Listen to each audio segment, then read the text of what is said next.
Hello students, मैं हूं आपकी टीएमएम तान्या मैथ्स मैडम। आज हम करेंगे एक्सरसाइज 4.1 का question number 2, class 10 maths chapter 4, quadratic equation. Question number 2 के टोटल 5 पार्ट्स हैं, इसको वन बाय वन करेंगे। Question number 2, represent the situation in the form of quadratic equation.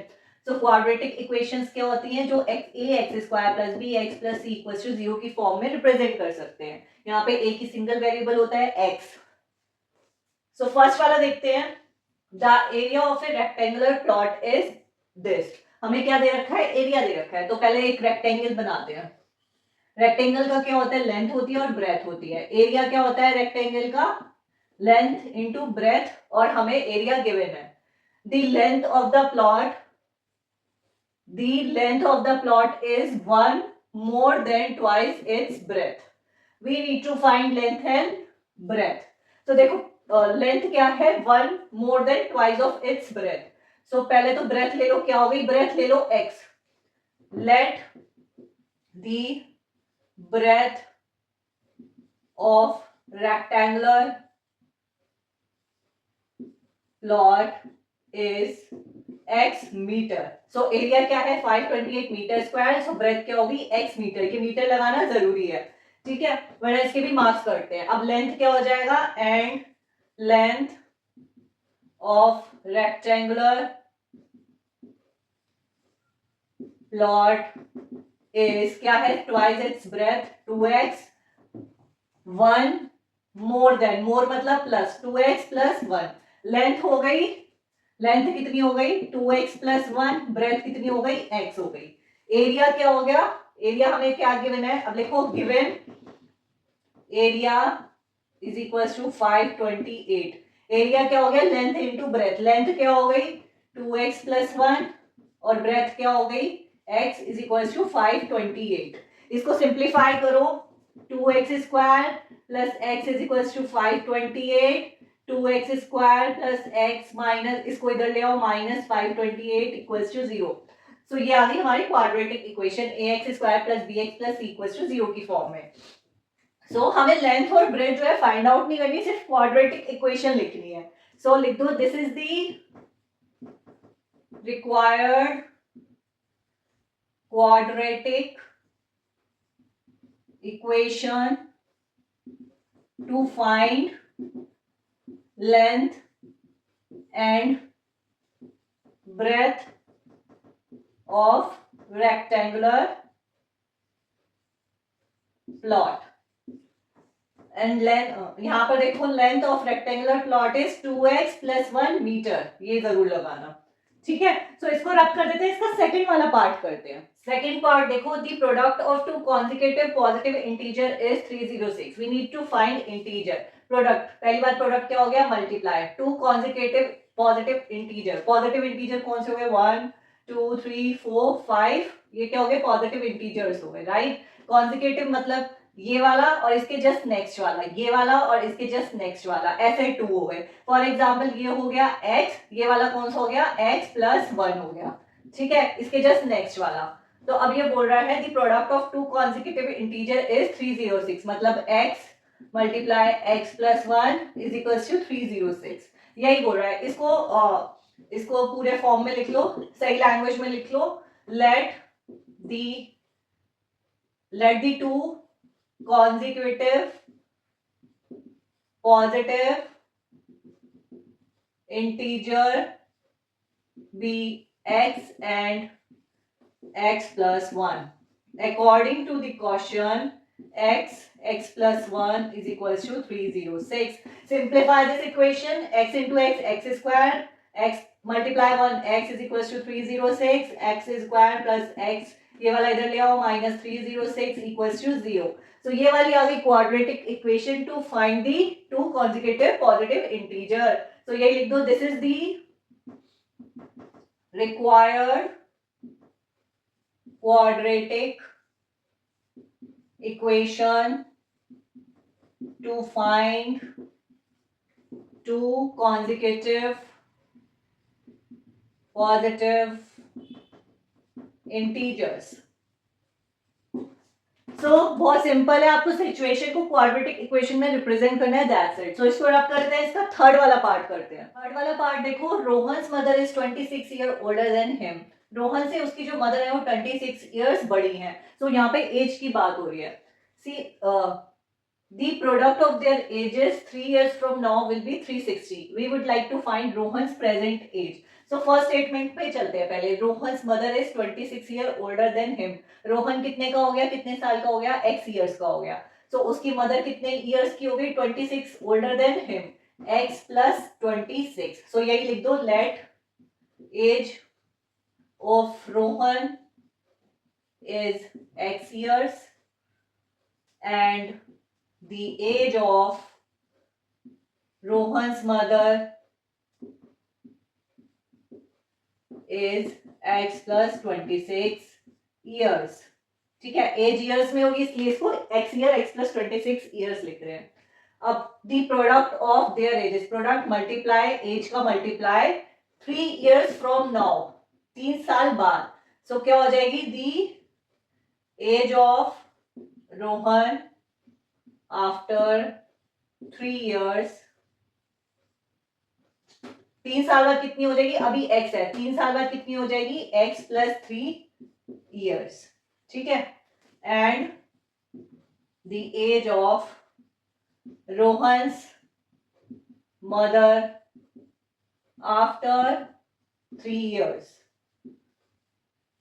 Rohan की मदर की कितनी हो जाएगी आफ्टर 3 years, अभी है x plus 26, 3 years बाद कितनी हो जाएगी, 3 जोड़ दो, x plus 29 years। यही बोल रहा है, the product of their ages 3 years from now will be 360 according to the question. Product मतलब रोहन की एज 3 years बाद x plus 3, product multiply Rohan's mother age 3 साल बाद x plus 29, उनका प्रोडक्ट कितना है 360। इसको सिंप्लीफाई कर लो, हमारे पास क्वाड्रेटिक इक्वेशन आ जाएगी जिससे हम रोहन की प्रेजेंट एज को निकाल सकते हैं। तो इसको सिंप्लीफाई करो, x into x x square, x into 29 29x plus 3 into x 3x, 29 3 जा 3 9 जा 27 87 इज इक्वल्स टू 360। इसको फर्दर सिंप्लीफाई करो, x स्क्वायर 29 और 3 कितने हो गए 32x is equals to 360 minus 87 x square plus 32x is equals to 10 में से 7 गए 3, 15 में से 8 गए 7 और ये 273, एक्स स्क्वायर प्लस 32x ये इधर ले आओ माइनस 273 इक्वल्स टू 0। सो ये आ गई हमारी क्वाड्रेटिक इक्वेशन जिससे आप रोहन की एज को फाइंड आउट कर सकते हो। ये लिख दो, this is the required quadratic equation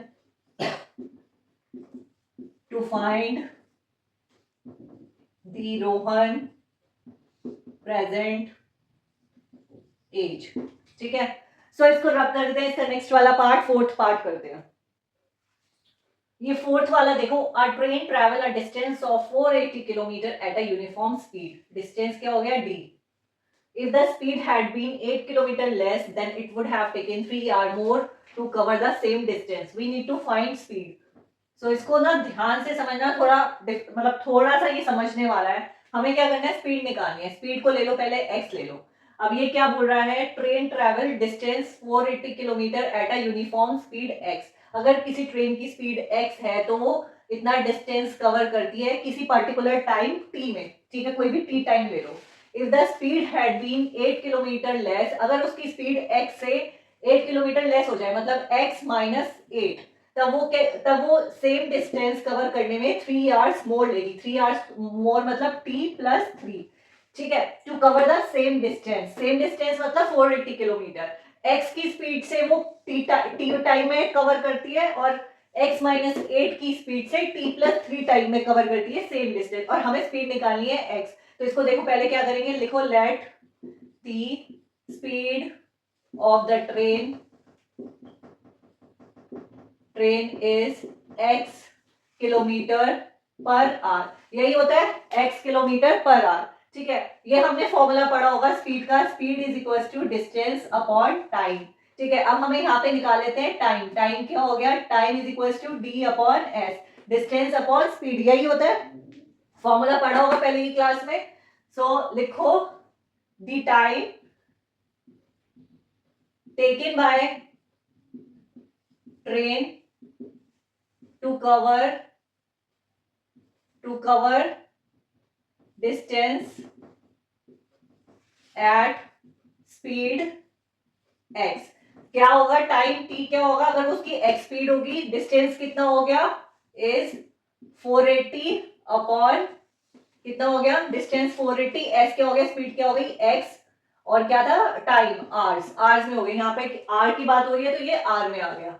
ठीक है, इसी तरीके से अगर उसकी स्पीड x माइनस 8 है तब क्या टाइम होगा, यही लिखो, the time taken by train to cover distance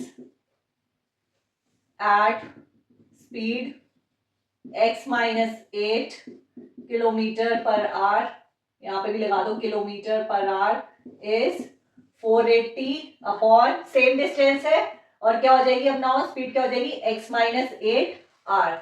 so आप देखो ये क्वेश्चन क्या कह रहा है, अगर वो x माइनस 8 की स्पीड से चलती है उसे 3 आवर ज्यादा लगते हैं, तो यही आप लिख दो अकॉर्डिंग टू द क्वेश्चन, जब वो x माइनस 8 की स्पीड से चलती है x माइनस 8 तब उसे 3 आवर ज्यादा लगते हैं इस वाली स्पीड से, 480 अपॉन x प्लस 3। ये क्या था, टाइम था, ये हमने टाइम निकाला था ना, t equal to D upon S, x minus की 8 की स्पीड से चलती है तो ये टाइम होता है, x की स्पीड से चलती है तो ये टाइम होता है, और जब x माइनस 8 की स्पीड से चलती है तो उसे क्या होता है 3 आवर ज्यादा लगते हैं। अब इसको फर्दर सिंप्लीफाई कर लो, 480 upon x plus 3 upon 1, LCM ले लो, x 480 प्लस 1 इंटू एक्स कितना हो गया 3x, और यहाँ पे क्या आ गया 480 upon x minus 8, cross multiply कर लो, 480x is equals to x minus 8, 480 plus 3x को फर्दर सिंप्लीफाई करो, 480x is equals to 480x plus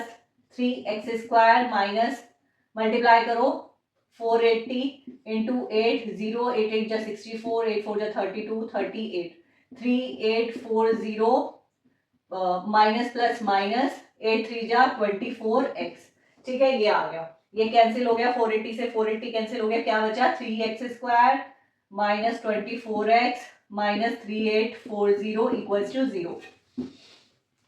further simplify, इनमें से 3 कॉमन ले लो, x स्क्वायर माइनस 3 8 जा 24 8x माइनस ये कितना हो गया, डिवाइड करो 3 से, 3 1 जा 3, 3 2 जा 6, 3 8 जा 24 equals to 0, x square minus 8x minus 1 2 8 0 is equals to 0।